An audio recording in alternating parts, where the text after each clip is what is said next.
How's it going? It's Jay with Act Now Education. I'm back with another great resource, a highly demanded resource. We're going to talk about Skillbridge program. I'm here with Boris Kun. He's the director of Skillbridge. How's it going, Boris?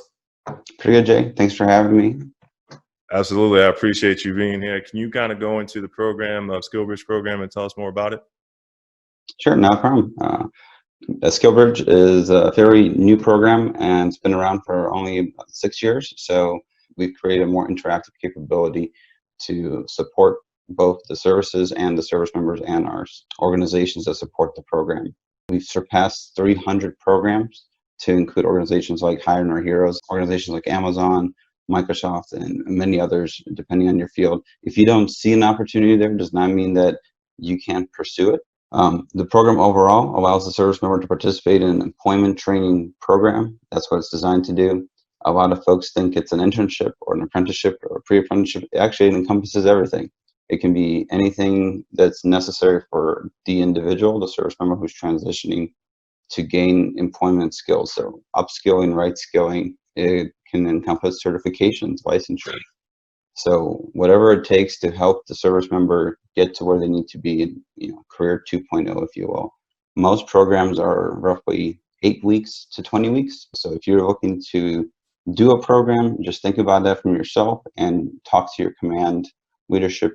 Well, that's solid. That's good information. So what does the process look like for service members to apply? Number one, we have that on our, if you go into service members on the site, we have all the services, different mechanisms of how they should go about to apply.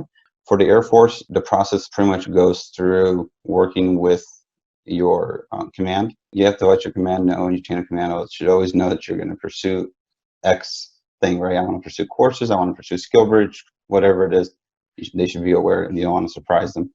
And that's number one. Number two, it's basically going to be through their tuition assistance website. So they submit there, and if you see a program that's already approved on the Skillbridge site, you just let them know that that's the program you have. They have access.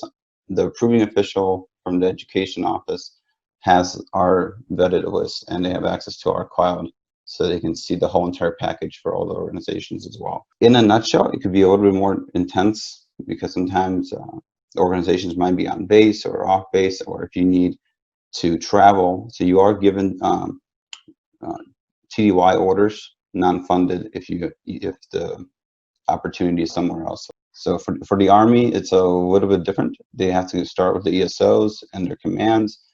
The organization has to be also approved by the Army. So they even though there might be DoD approved, they have to be also Army approved. They allow for one-offs. It's a little bit more intense, so I always recommend for the Army soldier to go to their local ESO office or go online to the CSP. They refer to Skillbridge as a CSP, Career Skills Program. You go to the website to gain more information there, and we have details on that as well. For the Marine Corps and the Navy, it's pretty streamlined. If you see it on Skillbridge site, you just basically submit a request chip. That's it. If you don't see it on Skillbridge, it does not mean that it's not available. If you know an organization that's looking to provide that service, or they might not be aware, we always welcome the idea. So the lists you see on Skillbridge today started because one service member went and reached out, and now everybody has that opportunity. So the question I have for you, so individuals that are overseas and they're transitioning and they're trying to figure out how best to kind of utilize this program, what would you recommend for them to take advantage of the Skillbridge program? Number one, we're actively working on trying to find solutions to the OCONUS dilemma and how we can reduce the frictions, because right now it's heavily concentrated on the CONUS.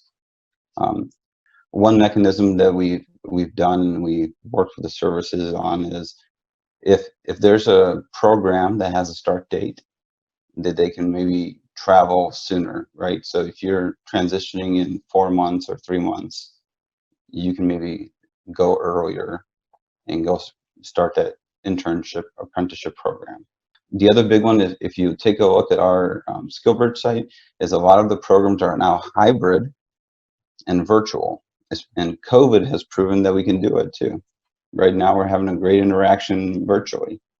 So a lot of our organizations are offering internship opportunities and learning, especially for those who are going to go and do a upskilling through a virtual environment. So I would definitely take a look at those, so you can still be serving, let's say, in the Far East or in Germany, and be participating in some kind of program that is hybrid, if you will. So you start SkillBridge with us, and then you might go and complete your internship with the organization if they feel that they want to hire you. What advice would you have for others that are starting down that path, or some good piece of knowledge that you're willing to share? Well, number one, start early. Obviously, we recommend the TAP process. So I was medically discharged, if you will. I didn't have a notice like many others did. So that's important to note for anybody out there. So you should always be prepared for anything. And I recommend learning about your resources and knowing about all these amazing programs like SkillBridge and many others that are out there, and utilize the benefits you get while you're in the military. If you don't have your education, get your education on. If you don't have certification and licensures, go ahead and pursue that. If you don't have an apprenticeship, why not? If you're showing up to work every day, Monday through Friday, USMAP is for you. It's there. It doesn't cost you anything, and you can get it pretty much in every single occupation and role that we have in the DoD. And that's a ticket. That is a credential that it can be used and get you about 40% more in pay. It shouldn't be a secret. I always say, you should lead by example, but you should, be a follower too.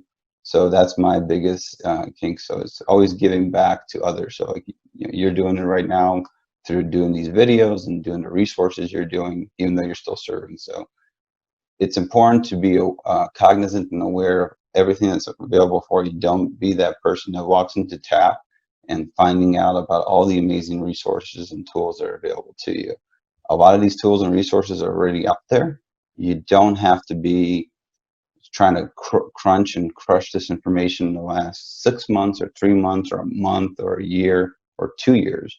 If you're aware and you're more informed, an informed consumer is a much better result on your transition, and is a much less stress situation for yourself and for your family. That is awesome information. I really appreciate your time. I really appreciate all the information you provided. Please, everyone, go to the SkillBridge website. Different services have different ways to connect.